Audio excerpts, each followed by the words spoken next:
وحده لا شريك له. Saya harap kalian nonton ini sampai full ya, jangan setengah-setengah. Ini daging semua saudara. Perhatikan itu semua fake. Pak Rizik Syihab, dengarkan ini. Dengan Abun Bunyamin, sesepuh Nahdlatul Ulama Jawa Barat, kuliah dengan Abdul Wahid dan seluruh ajengan yang hadir, tidak lupa ajengan Deddy Mulyadi.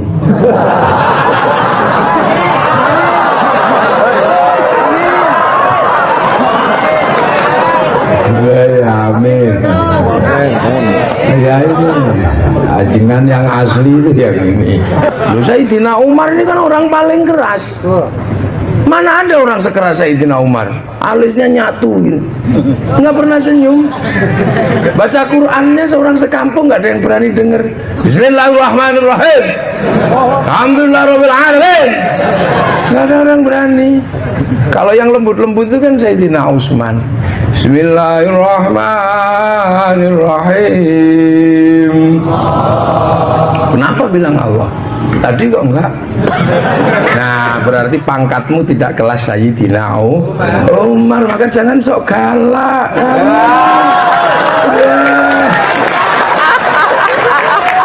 Ketahuan kelasnya sekarang. Makanya jangan jangan loh, kelasnya cuma kelas Sayyidina Utsman, Sayyidina Ali. Kalau kelasnya Sayyidina Umar tadi saya bilang Bismillahirrahmanirrahim, Allah gitu. Hari mana? Berarti orang Sunda memang orang yang lemah lembut. Cocok. Yang ngecek lokasinya gampang, ternyata nggak keluar tuh. Begitu Bismillahirrahmanirrahim, Allahnya keluar. Bismillahirrahmanirrahim.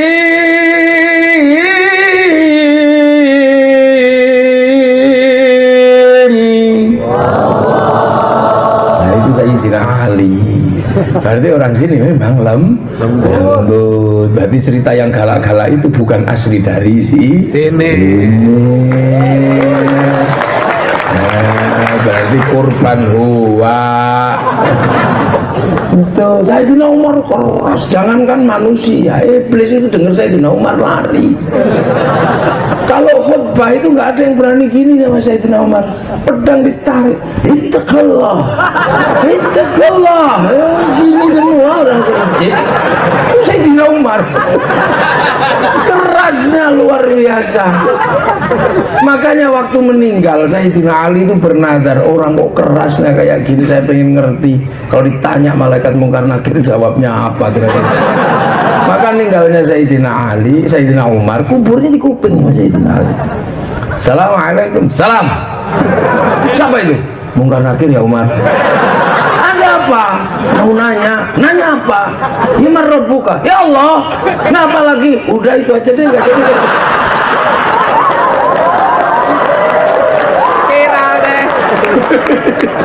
Waras itu, waras Sayyidina Umar itu. Nggak ada yang ditakuti di dunia ini itu. Yang ditakuti cuma 3, Allah, Rasulullah, istrinya. Loh, mirip-mirip juga sama yang di sekitar sini kayaknya. Mirip Sayyidina Abun. Kata Kang Deddy mirip Sayyidina Abun. Pesawat logam, ini logam, ini logam. Makanya senjata logam semuanya. Itu yang bisa melawan sesungguhnya orang sini. Kalau nanti konsepnya sudah ketemu. Kenapa? Karena Arab punya alat musik terbang terbuat dari kayu dan kulit, Eropa punya alat musik terbuat dari kayu dan kulit namanya gitar, kita punya alat musik namanya gamelan terbuat dari logam. Hanya bangsa yang menguasai ilmu pertambangan yang maju dan penguasaan metalurgi yang mapan mampu membuat alat musik dari logam. Kujang keris dibuat dari batu bintang yang meleleh di suhu 15.000 derajat.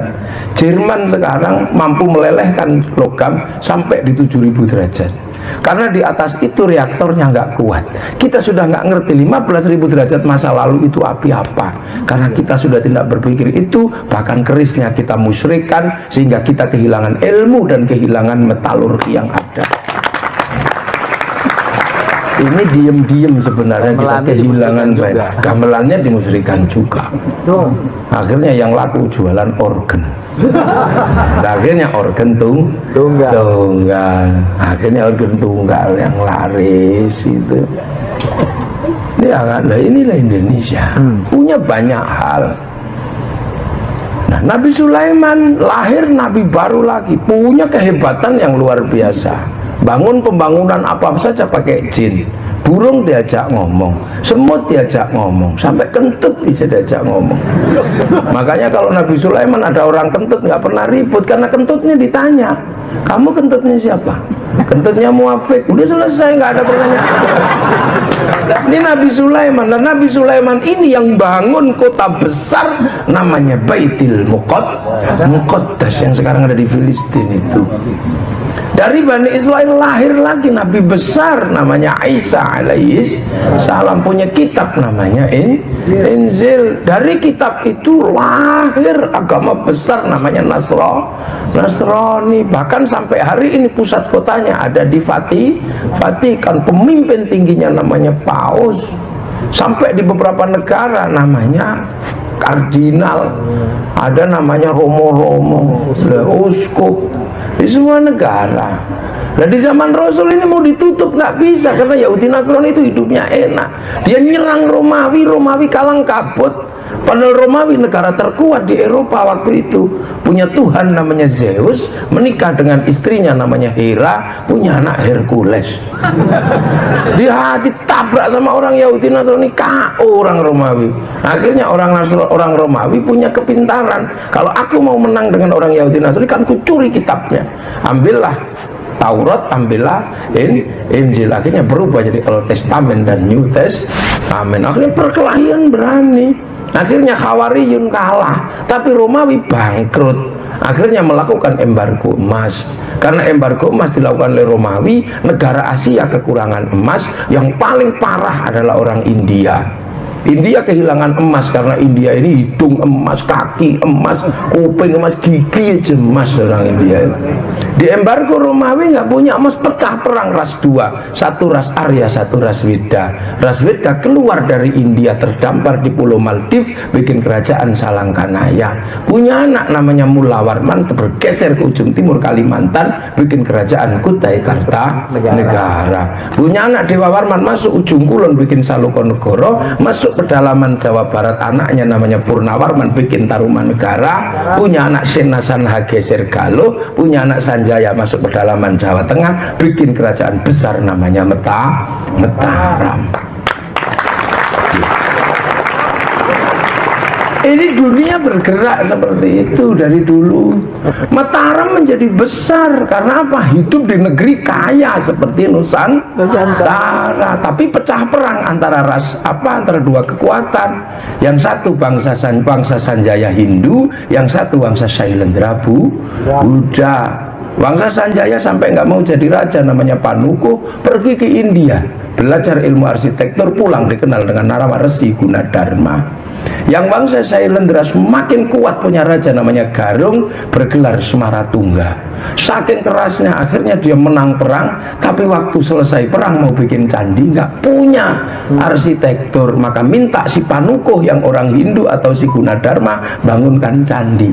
Lahirlah sebuah candi Buddha tapi nuansanya Hindu, dikasih nama Sambara Budura yang kemudian dikenal dengan nama Borobudur.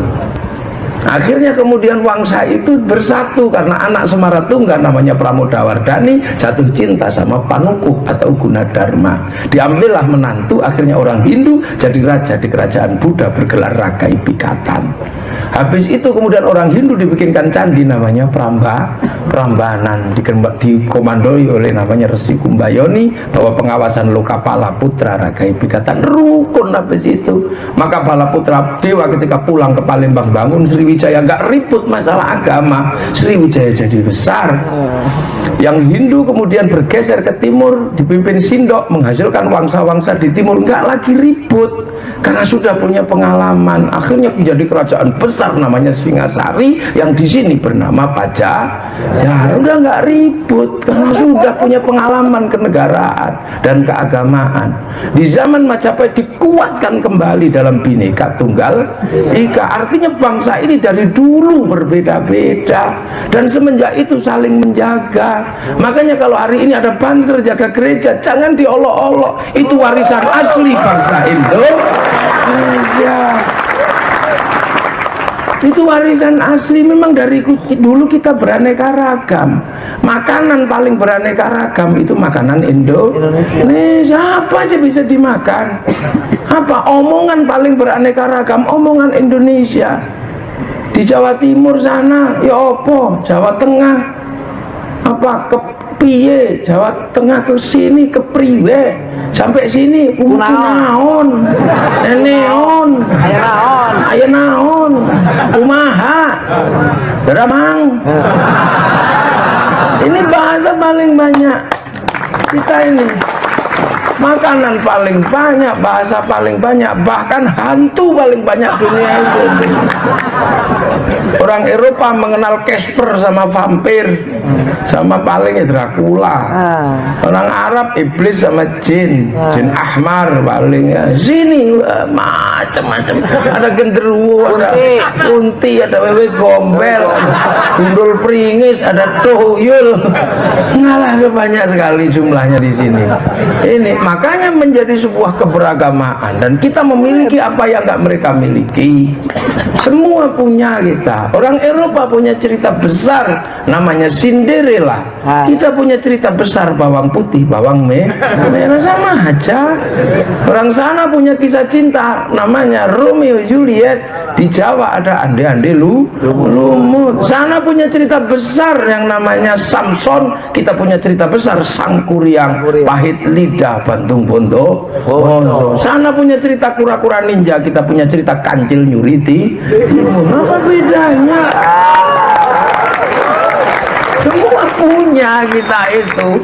Jadi jangan merasa minder menjadi orang Indonesia. Punya.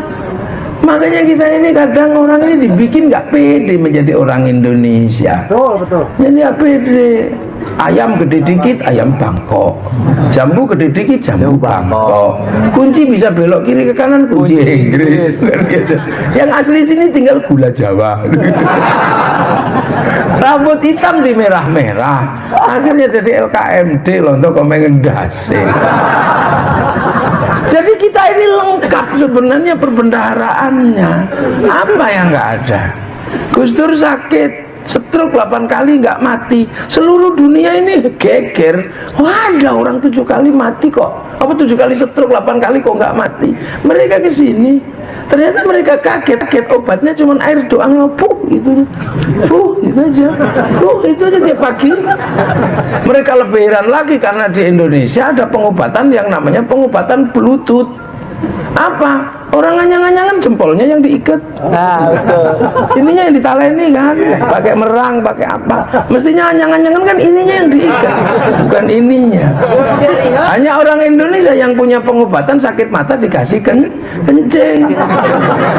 Hanya orang kita yang punya nanahan di sini malah tancepin ke tai, pantatnya ayam. Kok tahu bahwa di antara telur dan keluarnya ada asam yang sangat menyembuhkan. Itulah yang buat telur lembek keluar menjadi keras. Maka luka yang kena itu dia akan steril.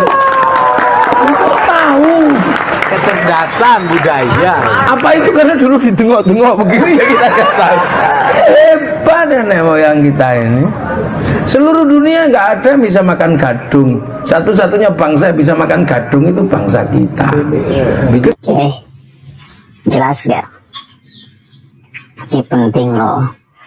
Kita punya pemahaman kita punya pengetahuan seperti apa yang diceritakan barusan oleh Gus Muafik. Itu penting sekali. Kadang-kadang kita ini sebagai masyarakat Indonesia,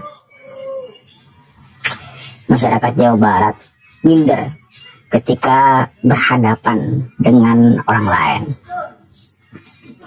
Minder ketika bertemu dengan orang lain.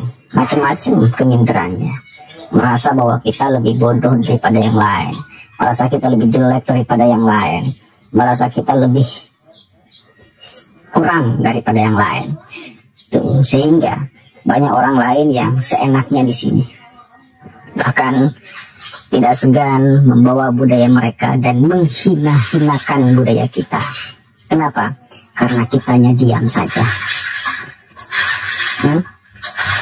Karena kitanya diam aja.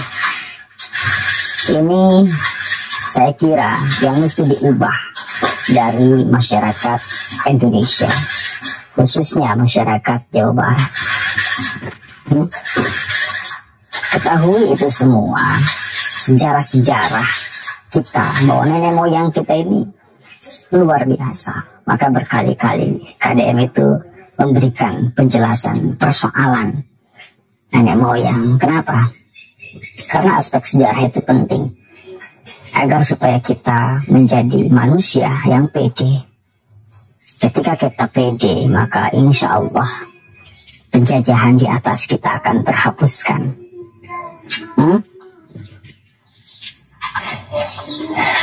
Jangan minder ketemu yang lain. Saya pernah punya pengalaman. Saya punya teman saya itu ketemu dengan orang Yaman. Apa dia katakan? Minta berkahnya sambil duduk-duduk. Padahal si orang Yaman itu dia pakai kaos biasa, pakai celana jeans, pakai sepatu, itu gagah luar biasa. Rambutnya dimohak. Orang Indonesia pakai sarung, pakai peci hitam, pakai batik, dia cium-cium. Dia cium-cium tangannya itu.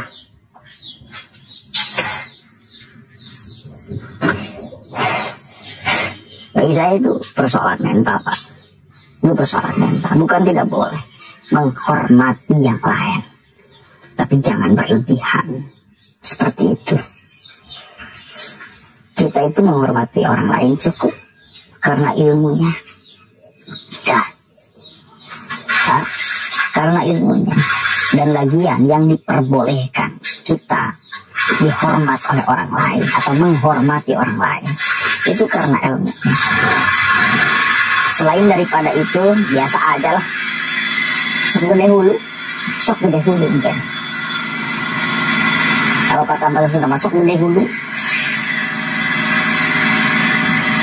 Jangan suka merendahkan diri di hadapan yang lain. Maka KDM ketika mendengar penjelasan Gus Muafik itu, lihat ketawa-ketawa karena dia paham makna, paham jati diri, paham sejarah yang diucapkan oleh Gus Muafik, sehingga punya pendirian kuat kokoh seperti sekarang. Ya, di beberapa tempat KDM selalu berpidato. Jati diri, harga diri, budaya kita, kan itu penting, itu penting. Ya, mudah-mudahan manfaatnya. Terima kasih Gus Muafik. Ini video lama sesungguhnya, cuma sekarang kembali ramai. Karena kan kita tahu sama-sama Rizik Syihab dan kawan-kawan selalu merendahkan KDM dengan mendiskreditkan, bahkan membenturkan dengan agama. Karena tampilan KDM seperti itu, karena suka kebudayaan, suka kebudayaan, dianggapnya keliru, dianggapnya salah, dibenturkanlah dengan agama, diprovokasilah masyarakat. Kan begitu, Pak. Maaf nih, ini tetangga lagi.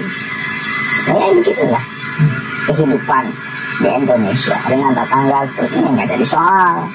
Suaranya masih kedengaran kan? Ya.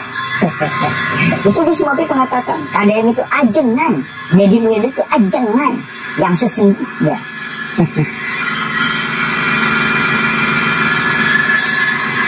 Teruslah, mudah-mudahan bermanfaatnya. Allahumma fiqh lakum wa tariq. Assalamualaikum warahmatullahi wabarakatuh.